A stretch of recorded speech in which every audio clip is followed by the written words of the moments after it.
Hello, hello, Facebook. Hello, hello, the Embodied CEO Era. I am Megan Basili, and I've decided that I'm going to start calling myself the Psychic CEO because that's what I am.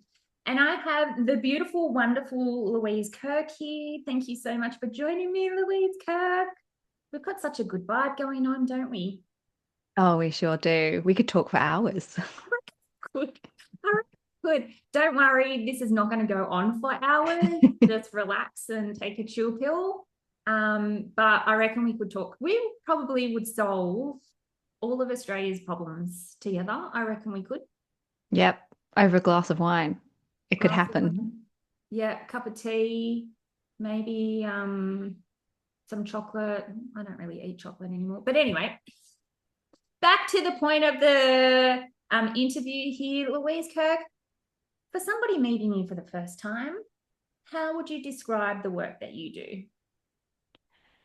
So I support women in business who they ultimately know what they need to do in order to grow their visibility, in order to actually sign more clients. But typically, what holds them back is actually this fear of being more visible.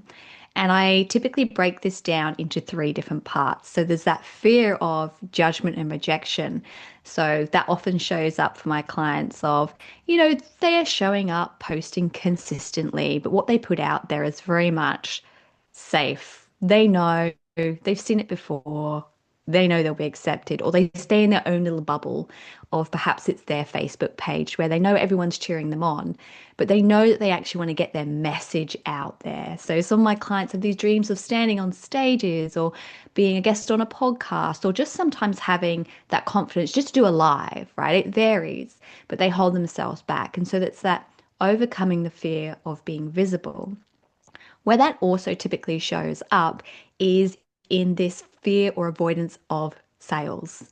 And for a lot of women, especially these beautiful, like heart-led, passionate women who are like, I'm just here to make the world a better place, essentially, have a huge aversion to sales because they have this idea of what it means to sell, what it means to ask for money, and what it means to reach out and do follow-ups. As we know, like follow-up is so important. And so many women typically will hold themselves back from following up consistently because of that fear, again, of being perceived a particular way. It can be sometimes down to these stories they hold about money or just that fear of bothering people or being rejected. And then the third part, which I find with my clients when they're kind of gone, yes, I'm now ready to be visible. Yes, I'm now ready to do the follow ups and the sales calls. It's really about this level of visibility in terms of owning their own needs and their own desires. And what this typically looks like is when women come and they go, oh my God, Louise, I've been now showing up and I'm posting consistently and I'm doing the lives and I've pitched to be on a podcast and I'm following up, but I don't have the time.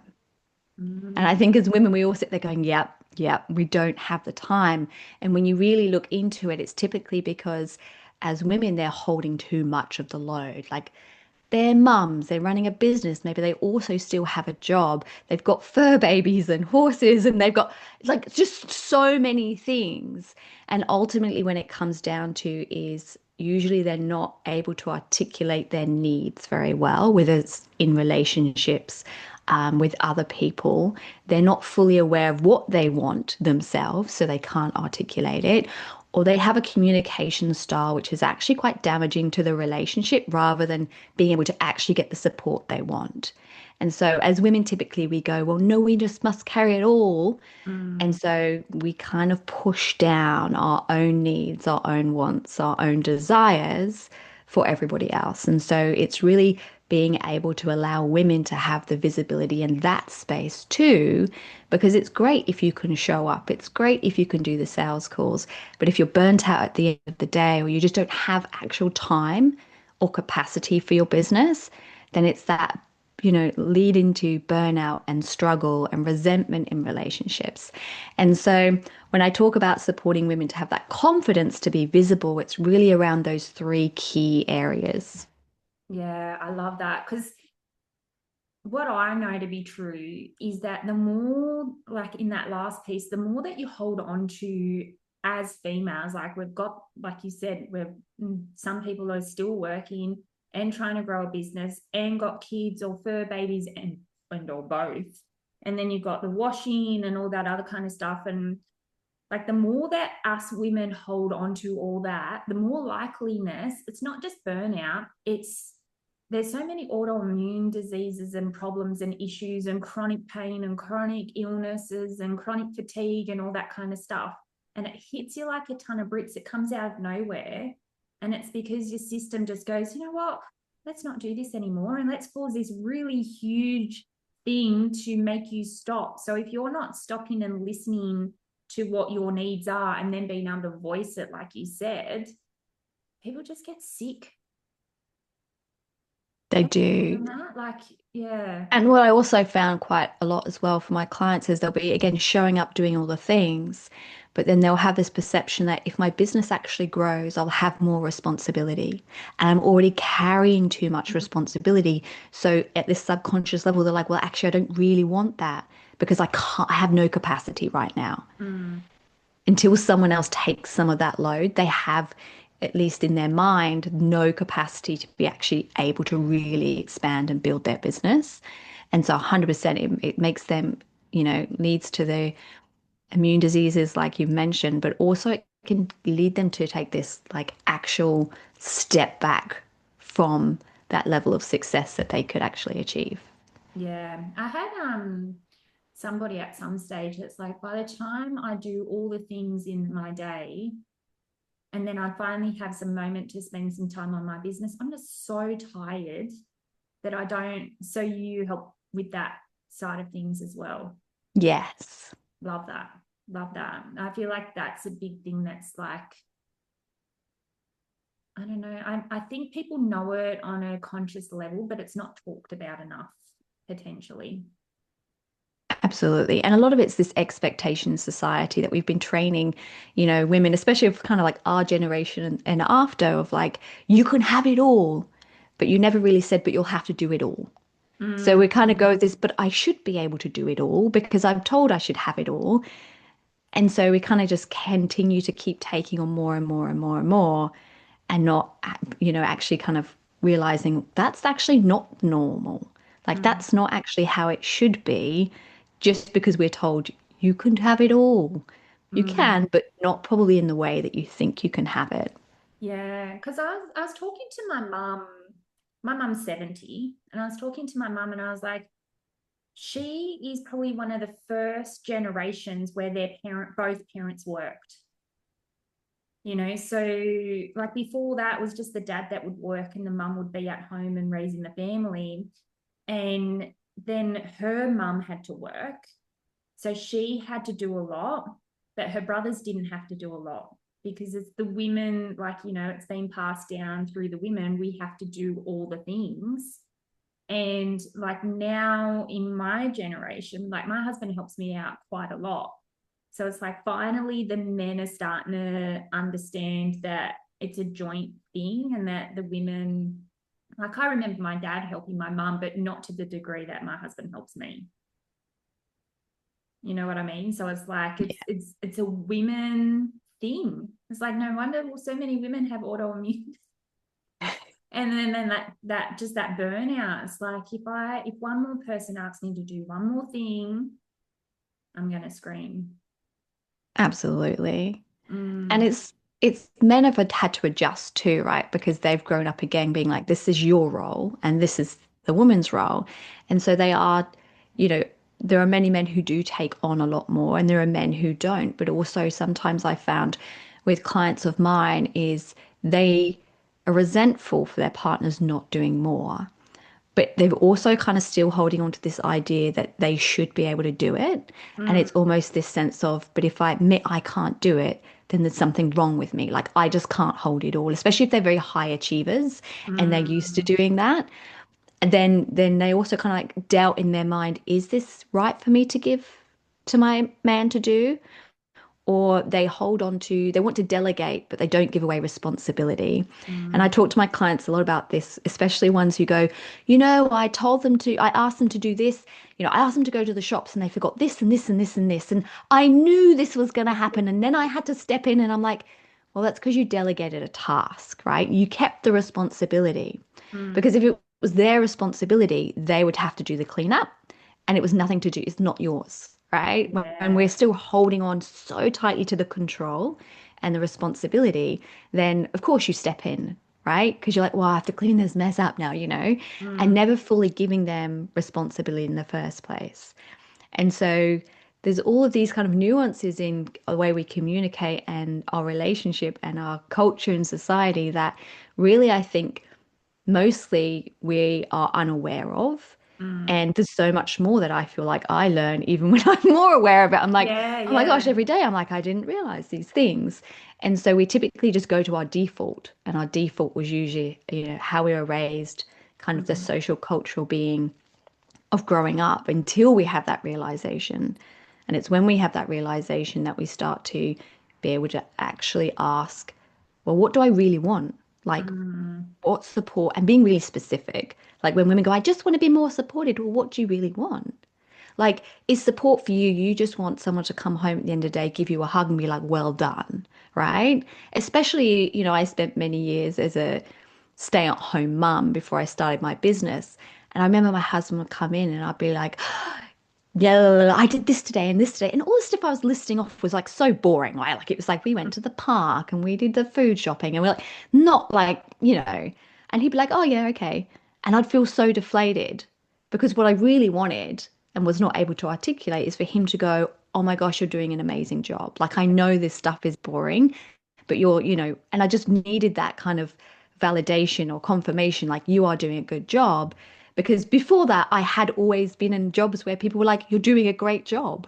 And mm, so a lot of women do want that recognition, but they don't know what that is until you're really clear.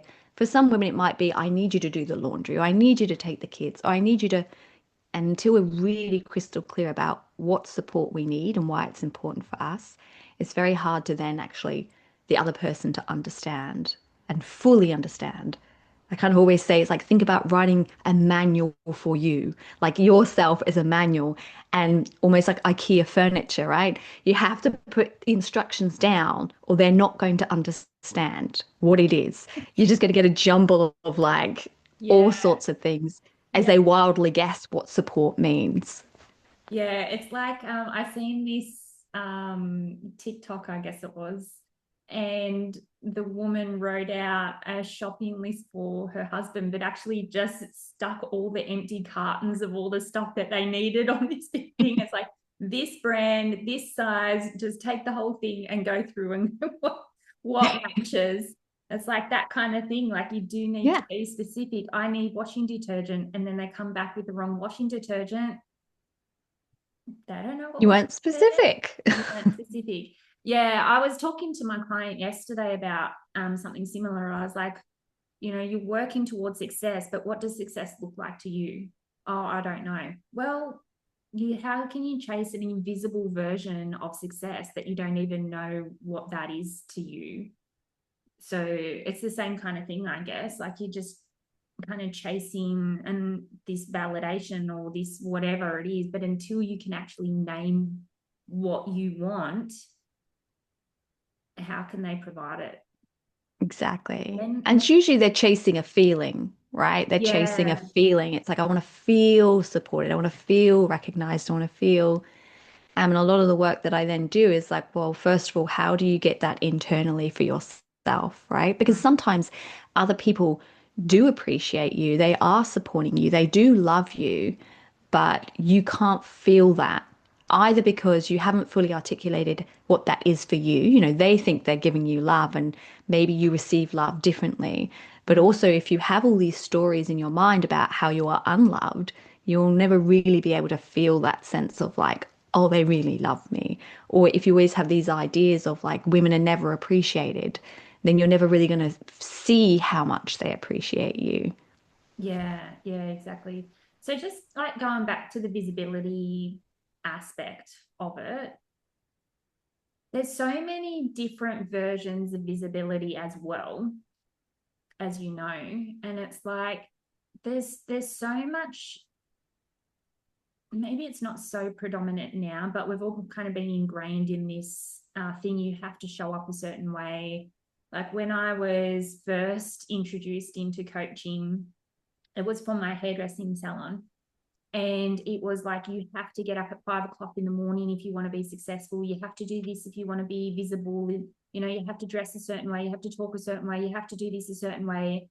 And I'm assuming from our conversations that you're just like, all the shoulds that you think that you should have to do, you actually don't have to do it all. So what is your take on that? Like when I say, like, I feel like I should have to like buy a dress that's worth $2,000 to show up on live. What is your take on that? For me, if you were my client, you're like, I have to buy this 2 grand dress, I'd be like, I'd be looking at what's under that, because usually, again, there's this perception of either, you want to be perceived in a particular way. Like, I need to be perceived as really successful financially. And so if I rock up in this $2,000 dress, people might have the perception that I'm really successful. But typically what I find with my clients who aren't, they are very good at what they do, but financially they're not there yet, right? Mm. Or they don't actually even value the $2,000 dress. Like that's not them, right? They're all about the op shops, or like they just don't care. And so it's kind of this breaking free from this idea that you need to be perceived a certain way to be accepted, because essentially that's the acceptance piece, right? Like it's Yeah. cold here today. I'm rocking up in a jumper, Yeah, you I know? was like, normally when I do like interviews and stuff like that, I've got like a really fancy dress on, like not dress, like a top on and all that kind of stuff. I was like, you know what, today I just feel like going in a cardi. And it's like we're just matching vibes. Now it's like, you know what, we're both just in like knitwear and just, like showing up in like that authentic, this is me today. We don't have to be the exact same version of ourselves every single freaking day. Yesterday I was in tracksuit pants and a hoodie, and then the day before I was in a really nice jeans and a nice top. Like every day you just, I don't know, that's my Absolutely. it. Now, of course, there's like an element of, you are building an online presence and a business, right? So if you always rocked up and you were just like, you know, just gotten out of bed and you got like makeup halfway down your face, like you're going to be giving a certain perception. But for most people, like most of the clients I work with, the people that they're trying to attract are not the ones who are like, who care whether or not you're wearing a $2,000 dress. And I probably wouldn't even be able to tell how much your dress was worth. You know what I mean? Like Yeah, from my own exactly. perception. And so often what happens is, again, it's like usually under that is like this fear of being rejected, right? Mm, People aren't going to want me for me. I have to be perceived as. Now, if you're someone who absolutely loves like dressing up and being, that's you and that's fantastic. There's like, definitely not anything against that. I'm the same as you. Certain days I'll put on a really nice dress because I feel like it. It's mm, cold. I'm not going to sit here in a dress right now. And so when I talk about visibility, it's not just necessarily about like, this is the way you have to be. You have to be everywhere, all over the internet, right? Because there's so many different ways. I'm predominantly only on Facebook is where you'll find me most. Technically, I have Instagram, but I'm rarely ever there yeah. because I don't have that kind of time. But I do a lot of, public events and speaking and networking because that's what I love doing. And so it's also about finding out, well, how do you want to grow your visibility in a way that you enjoy as Mm, well? But also having that element of honesty of, am I avoiding something because I'm afraid of doing it? Or is that something I see myself doing? Do you prefer just being with people? Well, go and do some networking. You can grow your business that way too. It's not all about creating millions of reels every day to try and grow an audience. And so I don't really prescribe to a specific way where you have to show up. I think social media, as you probably know, is like such a great way, such a great tool where you can reach more people than before, and it's predominantly free unless you're paying for ads. So it's a great way to show up. Around that visibility piece, it's usually that confidence for women. Again, that fear of being rejected, the fear of being judged, that they just not fully putting themselves out there to be seen by their ideal audience. Because the reality is, there's lots of people out there who do what I do. There'll be lots of people who probably do similar things, never exactly what we do, but similar things. But if people can't really see you, and not just that you show up, but like see you as a person, then it's hard to distinguish between who you want to work with, right? Like Mm, there'll be people out there who will see me and go, no, I don't resonate with her. She's not my kind of person. And that's fantastic because now they can go and find the person who they do resonate with. But there might be people who go, yeah, Louise, I get what you're saying, like, and who'd be like, yes, this is someone for me. But mm. unless I put myself out there, then no one's going to know. Yeah, exactly. Yeah, because I like what you were saying before. It's like the performance piece. If you feel like you have to perform in any way, it's because you don't feel like your truth, that heart, that soul is good enough for people to really see.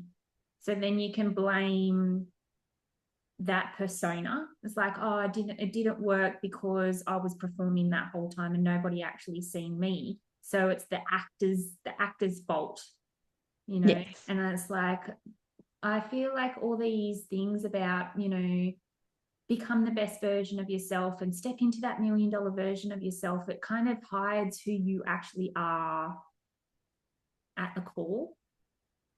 Absolutely. And I think sometimes, especially in this space, you get a lot of like, be the CEO identity.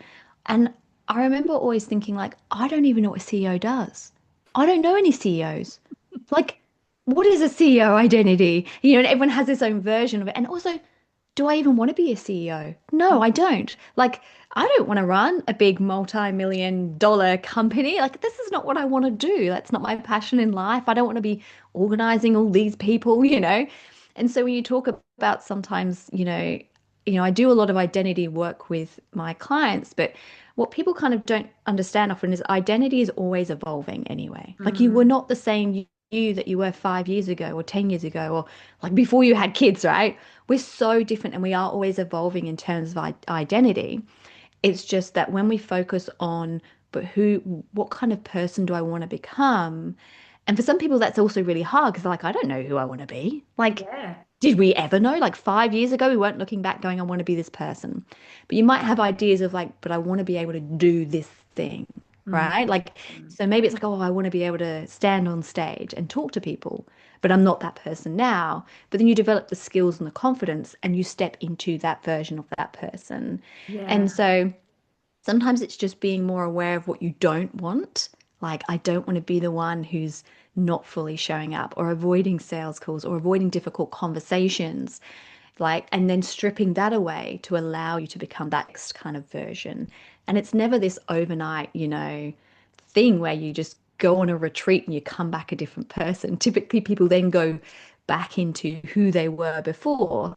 It's like this slow evolution of stripping away the things you don't want in Mm, terms of your beliefs, in terms of your behaviors, and then focusing on, well, what do I want instead? yeah. Yeah, because my take on that is we all have the same purpose in life. We all have that same identity. And the identity piece is as long as you're living as close to your higher self and as close to that most joyful, happy, authentic, abundant self that you possibly can be, everything else is just going to fall into place. It's all just going to fall into place, but you've got to like let that most happy, joyful, authentic, abundant self come through in everything that you do, not necessarily like the $1 million version. I don't resonate with that at all. I'm like, I have millions of dollars in assets and I still don't feel like a millionaire. So do you know what I mean? Like it's like this, all these different versions of yourself. It's like you're actually just yourself and you've just got all these cloudy things going on that is not allowing you to be who you are meant to be, who you came here to be. Yeah. So I love that. I love that we're kind of on the same we have our own take on it, but it's like, yeah, pretty similar, I guess, at the core of it. Definitely. Yeah. Love that. Okay, so what is your favorite thing about what you do? My favorite thing about what I do is watching my clients kind of go through that evolution kind of thing of, when they come, they're like, they've kind of already identified in their mind, they're like, I know I'm not showing up, or I know I'm avoiding sales conversation. So they already know. And then just shifting that one thing. And then they're like, on the next day, they're like, well, I followed up. I've done my 10 follow-ups, I've done my whatever it is. But also seeing some of my clients have been with me, for probably nearly a year now. Like I think one of my ones still there, and just watching that kind of evolution from when they were first there to now confidently stepping on stages and, being on podcasts and being in, and everyone has their own version of what they want, like what visibility looks like. For many women, they're like, actually, that's not what I want. And that's fantastic, and it's seeing women build their own version of what that looks like. So Mm, for her, it's like going and going on. She's been on TED Talks now and she's on podcasts and that's her version of what she wants to do. And there'll be other women who are like, do you know what? I just love networking and I'm rocking up now to all the networking events. It's just so individual, but just seeing that transformation in women and so passionate about like supporting women because typically they will keep themselves small. We have been taught, don't get too big, or who do you think you are, or don't be too loud. And so being able to see women who are actually stepping out and being really successful and then helping so many other people because they've grown their visibility, right? That's kind of the best part for me. yeah, beautiful. I love that. Yeah, we definitely have the you too much, like the eye rolls. It's not necessary. Sometimes, like our parents didn't necessarily say you're being too much or you're being too loud. They'd go indoor voice, or like, what now? The what nows is the things like, I've just come to ask a simple question about can I have a biscuit? And you're like, oh, what now? What could you possibly want now? It's like, oh, I'm sorry, I wanted something, like it's, and the eye rolls, like when you walk into the room and you go, I'm here. And they'll go, oh, okay. Oh, okay. Oh, okay. Because growing up, I was quite um, quiet. I was quite quiet. And I would sit in the corner and play with my Barbie dolls and whatever else like that. And I'll get praised for not being loud. So it wasn't necessarily like, a shut up thing, but it was more of a, oh, look at her. She's still nice and quiet in the corner. Good job, Megan. And so I learned that quietness is, good. It's good to be quiet. Yeah. So And yeah, not to ask for anything or not ask for too much. yeah, you I think also constantly as this, asking. You constantly want things, don't you? yes. I'm sorry. I think also as a society, like women witness it, we see it all around us, right? Like women will, they'll be like the underdog and everyone's cheering them on. They're like, well done, like, oh my gosh, this is amazing. And they meet this like invisible line. Like no one knows where this line is, but they cross and all of a sudden everyone's like, oh, who does she think she is? Mm, She's changed.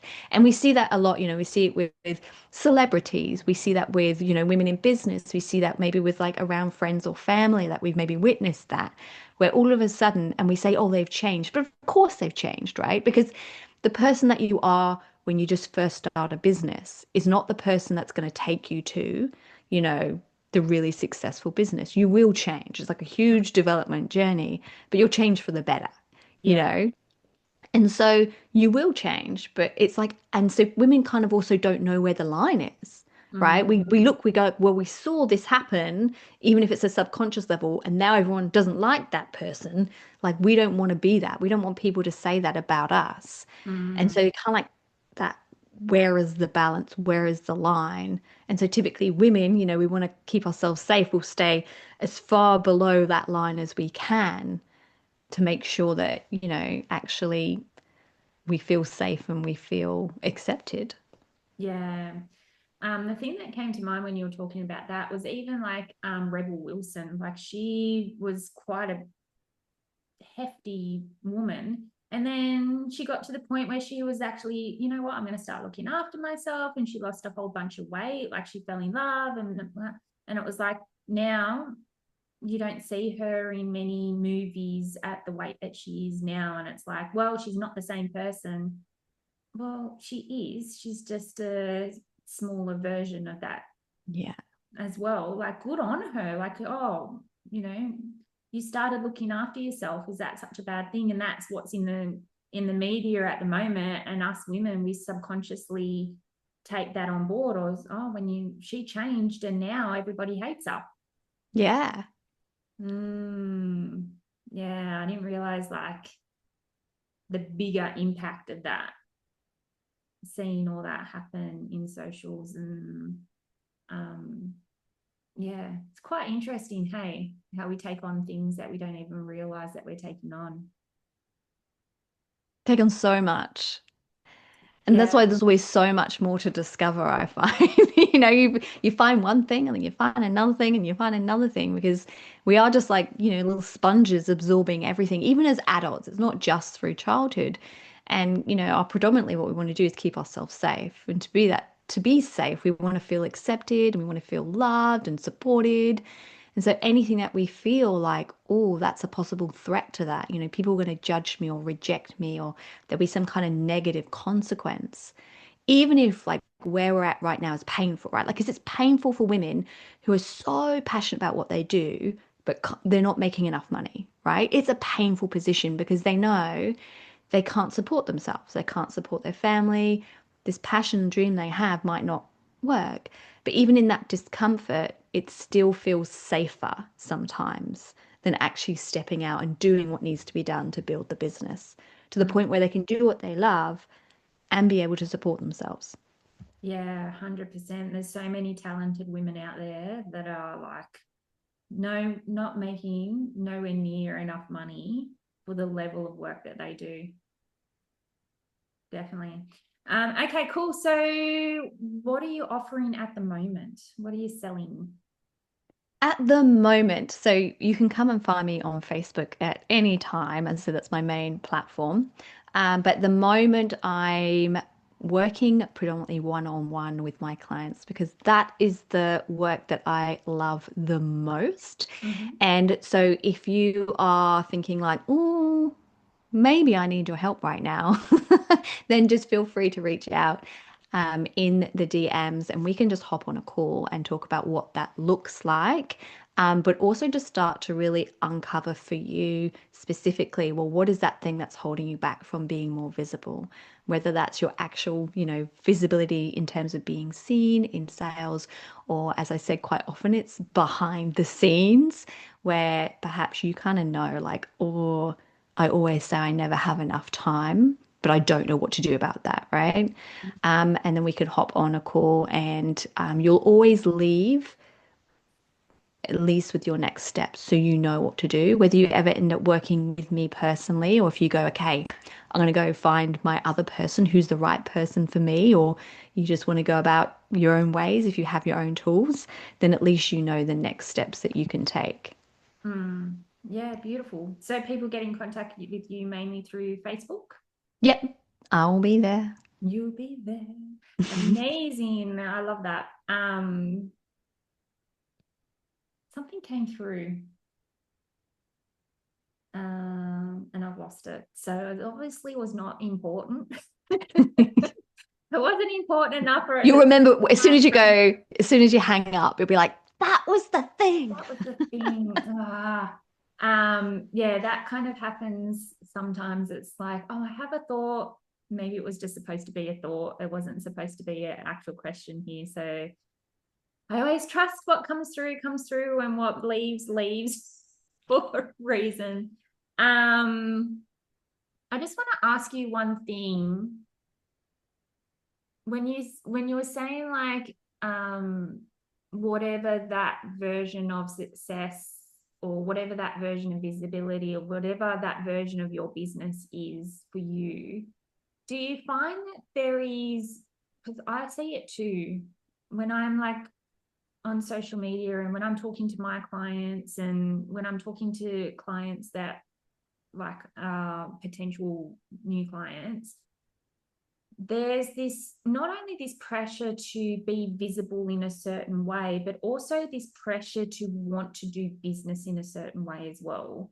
Like, I don't feel like by me only wanting $10,000 months, for instance, that's me keeping myself small, because I could go for $50,000 months or $100,000 months, because I found like I've been in this for a few years now, and we're going on 6 years. And when I first started, it was like the goal of the industry was to get to $10,000 months. If you got to $10,000 months, you were successful, you were the guru, you were like, yes, let's go.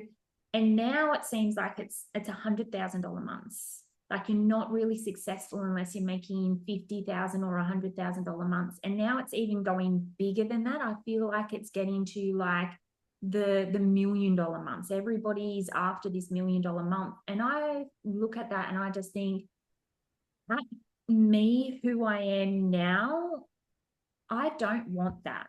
I don't necessarily want $1 million months. I'm happy that they want it, but that's, I don't feel like there's so many people that are going after businesses and the numbers that they think that they want, but then they actually, when you get to the nitty gritty of it, they don't actually want even numbers. They just want to go on a nice holiday every now and again. They just want to be able to buy food for their family. They just want to be able to. But we've been given a guilt trip or gaslit to some degree, saying then that's playing small and that's not who you are on a soul level. Like, God wants you to be super wealthy. Like, do you get what I mean? Am I just talking in circles? No, I 100%. Because most women, especially in the space of, coaching or healing, or where they actually thought of the idea of like, oh my gosh, this is what I want to do. It was never about money, right? It was always about that purpose of helping others. The reality is you need to earn money. Now, there's kind of two sides to the coin of this. So I'll do the first one. And that is that, you know, and I felt this too, and I think everyone I speak to is you're like, most of the time they start off, if I could just cover my bills, if I could just replace my wage, like they start with that, right? And because that's what they ultimately want. They just want to be doing something they love, is going to pay the bills, and that's fantastic. But then what typically happens is obviously what this marketing comes in. The reality is very few people are out there making millions of dollars, but also marketing tells you a certain version. So there'll be marketing out there that says, I had $1 million month, right, in revenue. They won't tell you that actually they probably spent 1.5 million on whatever, right? So they made a loss. Or they won't tell you that actually out of that, again, they only maybe took away 10K because they want you to come into the program. The problem is a lot of women, again, and I know from my experience, is I've always been in employment before I started my business. I didn't grow up with people who had businesses.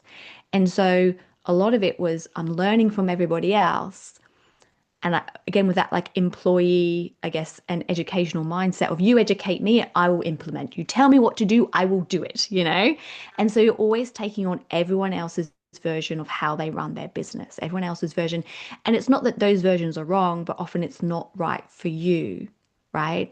When you think about visibility, for example, and how you want to show up. Like if you had no worries about fear of judgment, how do you want to show up in the world, right? That looks different for different people. Mm. How do you want to run your business? That looks different for different people. Everyone keeps saying to me, one on one, it's not really scalable. No, but right now that's what I love doing, right? And it's not that and I'm making enough money doing that. So I love doing that. In Mm. the future, yes, I will look into other things, but right now that's what I'm passionate about. That's my version of success for my business. And so it's like, how does that look like for people? So there is a lot of heavy marketing that tells women you should want this. And if you don't want it, there's something wrong with you, or you should do it this way, blah, blah, blah. And we kind of get like sidetracked. There Yeah. is also this element though that I do find with my clients who, again, who are very purpose heart led, where they feel they shouldn't have more money. Mm. There's a wrongness about wanting that $1 million. Because if I said to you, hey, Megan, like I won the lottery, right? Would you want $1 million? You'd probably be like, yeah, right, right, exactly Okay, do you right. But want my then a bank moment ago, you were saying, but I details? wouldn't want $1 million a month. Yeah. And usually, again, it's that perception of to get $1 million a month, I am going to have to do X, Y, Z, right? There's Mm. something involved, a sacrifice you have to make, or an overwhelm that might happen. There's something bad or that you have to do to get $1 million a month, right? Mm. And so part of it is that women go, well, I don't want that because I'll have to sacrifice too much or I shouldn't want the $1 million. There's like Mm. usually typically money stories in there that people who want a lot of money are this. Like Mm. they're greedy, they're this, I shouldn't want it. When the reality is, if anyone came along tomorrow and said, hey, here's $1 million, you'd be like, yeah, I'll take $1 million, right? Like I don't know anyone who'd be like, no, no, please don't give me money. Money, And yeah. so it's kind of like that coin of like, you shouldn't have to want it. No, 100%. But then also that deeper work of, well, why do I think I don't want it? And this also can sometimes hold women back from even earning enough, right? Because again, it's the same pattern, the same story of I shouldn't want the money. And Mm. so sometimes they avoid the actual activities that will generate the money Yeah. because the money shouldn't be important. So I should just give away too much for free. I should just serve really low cost so that, everyone can afford me, but actually I now don't have enough to support myself. Mm. And so it kind of like it's a double-edged sword. And so it's Yeah. more complex in that sense. Yeah. I just think as long as the $1 million months is coming from your heart and is coming from, there's already some, on some timeline, in some reality, it's already yours. And so now you just want to bring it into now, as opposed to like, I feel like I should want that, because I had an experience when I was getting coached in my salon that my coach said to me, you don't want just one salon, do you? And I was like, oh, well, I guess not. Like I was so new and so young. I didn't know about coercion and all that other kind. You don't want just one salon, do you? You want more than that. I went, oh, I guess I do want more than that. And well, how many salons do you want? And I was like, oh, well, every time my kids ask, can I have a biscuit? The magic number is three. You can have three biscuits. So three salons, yeah, okay.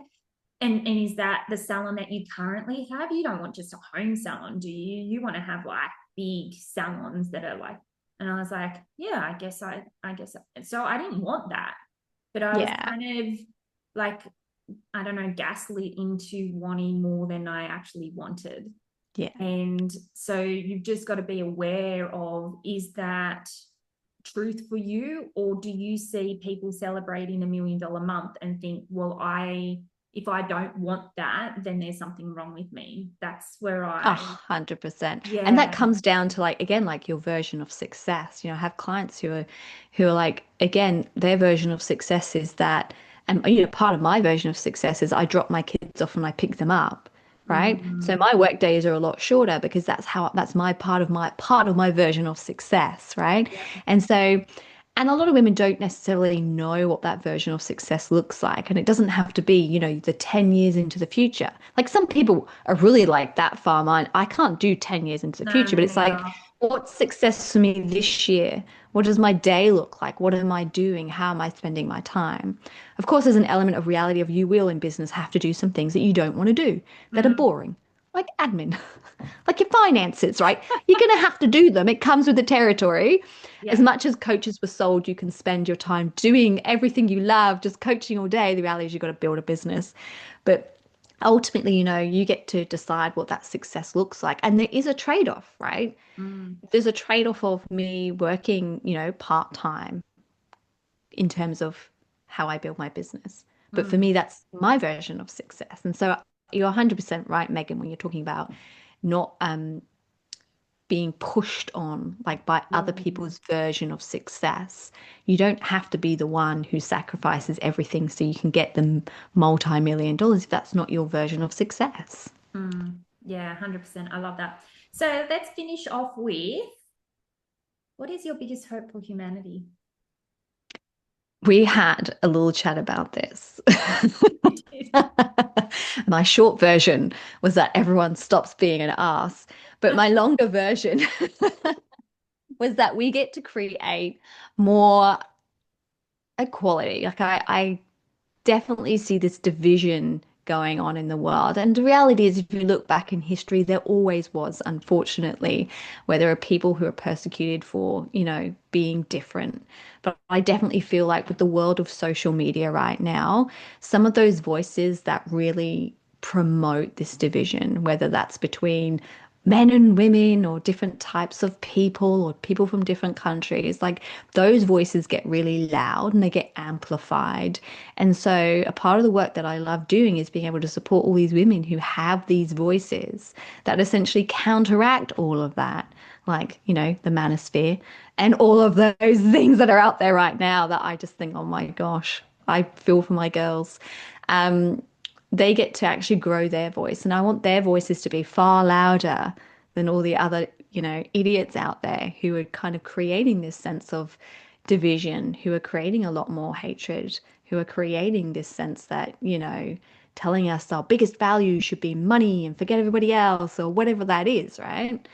And so that's my hope for the world. I love that. I love that. Okay, cool. So thank you so much for joining me today. That sounded very strange. Joining me today. I have so much love for you, Louise. Like, you've just got a beautiful soul and a beautiful aura. And yeah, I really appreciate you jumping on here. So if you do want to talk to Louise, please reach out to her. I'm going to put her Facebook link in the description below. If you want to join in with me and have a conversation with me, I am the Psychic CEO. And yeah, the group here is the Embodied CEO Era. So if you would like to join into that, please, the link will be below as well. So thank you, Louise. Love you Thank lots. you. And everybody else, thank you for joining in. And remember to always learn lots and be kind. Bye for now.